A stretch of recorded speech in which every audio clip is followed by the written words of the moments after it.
3 heures après l'incident, elle a émis un communiqué pour préciser que le suspect qui avait été arrêté était un Britannique blanc âgé de 53 ans qui vivait dans la région. En fait, on se souvient que lors de l'attaque de Southport l'été dernier, qui a coûté la vie à 3 petites filles, la police n'avait pas communiqué rapidement. Et l'extrême droite s'était emparée finalement de ce silence pour propager et pour spéculer. Cette fois-ci, la police a décidé de couper l'herbe sous le pied de l'extrême droite et a très rapidement parlé. Et elle a fait une autre conférence de presse il y a à peu près 1 heure où elle a confirmé que le suspect était sous 3 chefs d'inculpation: tentative de meurtre, conduite dangereuse et conduite dangereuse sous l'emprise de stupéfiants. Elle a aussi précisé qu'il semblerait qu'il ait suivi une ambulance pour laquelle les barrages de route avaient été levés hier afin que cette ambulance puisse s'occuper d'une personne qui se sentait mal dans la foule. Mais la police tient à préciser qu'il est important de ne pas spéculer sur les motivations de cet individu.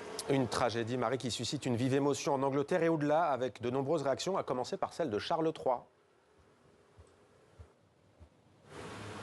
Oui, Charles III qui s'est dit profondément choqué par ce qui s'est passé. Le Premier ministre du Royaume-Uni, Keir Starmer, a fait une déclaration rapidement hier soir et encore une aujourd'hui pour dire que tout le pays était aux côtés de Liverpool. Le club de foot de Liverpool a fait savoir qu'il était en contact constant avec la police et qu'il était auprès de tous les fans de foot. Le président de la FIFA aussi, Gianni Infantino, a déclaré que le monde entier du football était aux côtés des Liverpooliens.